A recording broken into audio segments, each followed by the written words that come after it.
that allow us to go from knowing absolutely nothing to being from knowing absolutely nothing about skills to being really good in a short period of time.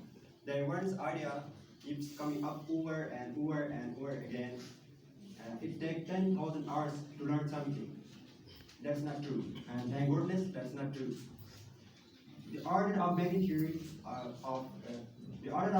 of going from nothing to be very good is 20 hours, not 10,000. And the method has only 5 steps, and they are very simple. The first is decide what do you want. What do you want? Decide your goals. And second, deconstruct your skills. And third, research. And fourth, remove the barriers in your way.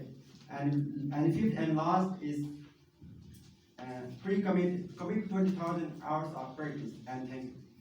Okay, that's good. Thank you. Try to good. Please appreciate it.